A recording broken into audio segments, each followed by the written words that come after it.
டெல்லிலயும் சரி, மும்பைலயுமே சரி tarot readers தான் அதிகம். நம்ம ஓகே. ஜாதகம் பார்க்குற மாரி இவங்கள தான் அதிகம் ரீச் பண்ணுவோம். இன்ஸ்டன்ட்டா ஆன்சர் கிடைக்கும்னு. ஃபர்ஸ்ட்டு ஒரு டாரோ ரீடர்ட்ட பார்த்தேன். அவங்க சொன்னாங்க. அவங்க சொன்ன ஆன்சர்ஸே எனக்கு ஒண்ணும் பளிச்சுன்னு படல.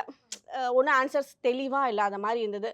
சரின்ட்டு விட்டுட்டேன். என்னமோ சொல்றாங்கன்ட்டு அதுக்கு ஒரு தெளிவான ஆன்சர் இல்லன்ட்டு. திருப்பி கழிச்சுட்டு அதே டைம்ல வந்து ஒரு கரெக்ட்டா 12 டேஸ் கழிச்சுட்டு இன்னொரு டாரோ ரீடர் பார்த்தேன். அவங்களும் சொன்னாங்க எனக்கு சாட்டிஸ்ஃபையிங்காவே ஆன்சர் இல்ல. அவங்க வந்து கிடைக்கும்னு சொன்னாங்க அந்த காசு. அந்த கிடைக்கும்னு சொன்னாலும், அந்த ஒரு வார்த்தைகள், அவங்க சொன்ன விதம், எதுவுமே ஒரு நம்பிக்கையே குடுக்கல. அவங்களோட ஆன்சருக்கும், அவங்க சொன்னதுக்கும் ஒரு கிடைக்கும். ஆனா கிடைக்காது. அப்படின்ற ஒரு டோன்ல தான் அவங்களோடது இருந்துச்சு. ஒரு ஸ்ட்ராங்கான இது குடுக்கல. அப்புறம் சரி போன்ட்டு அதுவும் ஒண்ணும் எனக்கு சாட்டிஸ்ஃபையிங்கா இல்லன்ட்டு உட்டுட்டேன். அதுக்கப்புறம் அதே மந்தோட எண்டுல இன்னொரு டாரோ ரீடருக்கு போனேன். நானும் எனக்கு ரொம்ப ஏன்னா அந்த டிப்ரஷன்ல என்ன பண்றதுன்னே தெரியல. அப்போ ஏதாவது நமக்கு ஒரு ஆன்சர் கிடைச்சா பரவாயில்லன்னு யாருக்கா இருந்தாலும் இருக்கும்ல.